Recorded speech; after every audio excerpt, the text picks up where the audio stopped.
Yaani mwanamke bila mtoto wa mwanamke mwenyewe. Yaani haina sababu, haipo sababu nyingine tofauti na mimi mwenyewe nashindwa kuzuia hasira zangu kama mtoto alikosea.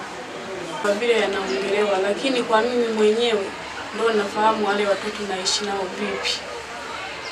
Swala la chakula kuwanyima, hayo ni maneno ya watu wanaoyaongea, lakini kwa mimi mwenyewe ndio ninayeishi na wale watoto, ninafahamu kama wale watoto na wanyima chakula au wakati wa kula labda na wabagua au tunatenga pamoja tunakula.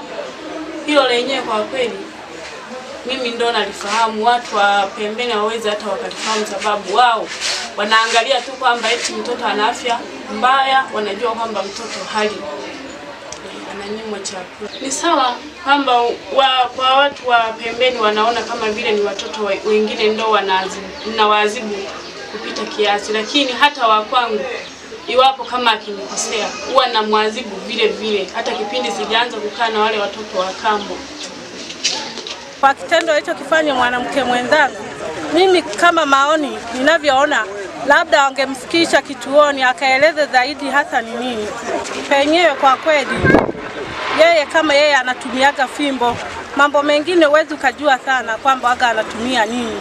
Watoto utawaona tu kwa afya yao mbaya, lakini hatuwezi tukajua sana, ila mimi na huyo mchukulia kama wa kwako. Kwa kweli nimeumia sana.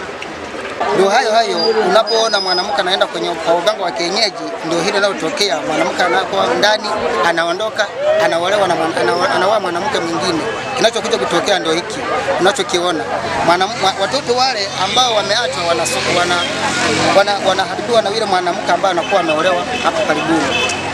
Huyu ndugu Musa Leonard, yeye alikuwa na wake wawili, bi mkubwa na bi mdogo. Lakini pia katika harakati za maisha wamefika sehemu wakawa wameachana na bi mkubwa. Na baada ya kuwa wameachana na bi mkubwa, kwa sababu kwa bi mkubwa ndiko ilikokuwa familia kubwa na alikuwa ameshajenga kwake sehemu tu ya upangaji.